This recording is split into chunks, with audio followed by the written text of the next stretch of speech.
సంబంధాలు మెయింటైన్ చేసేటప్పుడు ఇవ్వాలి అన్న ఉద్దేశంతో మెయింటైన్ చేయాలి అంతే. ఆటోమేటిక్‌గా నిలబడిపోతాయి. మనం తీసుకోవాలి అనుకున్నప్పుడే సమస్యొస్తుంది. అవగాహన ఉంటే చాలు. దానికోసం నేను బాబాతోటి 2 గంటలు, 4 గంటలు ఇక జీవితాంతం నేను అలా పాటలేసుకొని కూర్చుంటా అంటే పాపం ఎట్లా పోతది? సంబంధాలు ఎట్లా నిలబడతాయి?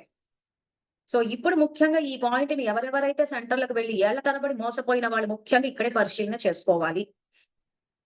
ఎవరెవరైతే సెంటర్‌లు వదిలేసి ఎళ్ళిపోయారో, బ్రహ్మకుమారిలు చెప్పిన దాన్ని మేము ఒప్పుకోమని చెప్పి ఎందుకు వెళ్ళిపోయారంటే, ఆ తండ్రి పట్ల ఉన్న గౌరవం. తండ్రి కాపాడుతాడు. కొంతమంది అదే అంటారు. ఆయన మాకెన్నో సందర్భాల్లో హెల్ప్ చేసినప్పుడు, ఆయన ఏమి చేయడు డ్రామా ఫిక్స్డ్ రిపిటీషన్ అంటే ఎందుకెళ్ళాలి అంటారు. చాలా మందిని విన్నాను నేను కూడా. నాకే వ్యక్తిగతంగా అనిపించింది. నా జీవితంలోనే ఆయన ఎంతో హెల్ప్ చేశాడు నాకు. చేసుకున్నయన్ని నేను పాపాలు. కానీ ఆయనొచ్చి హెల్ప్ చేసిపోయాడు. మరి అట్లాంటప్పుడు మేమెట్లా ఒప్పుకుంటాం అది ఫిక్స్డ్ రిపీట్ అని.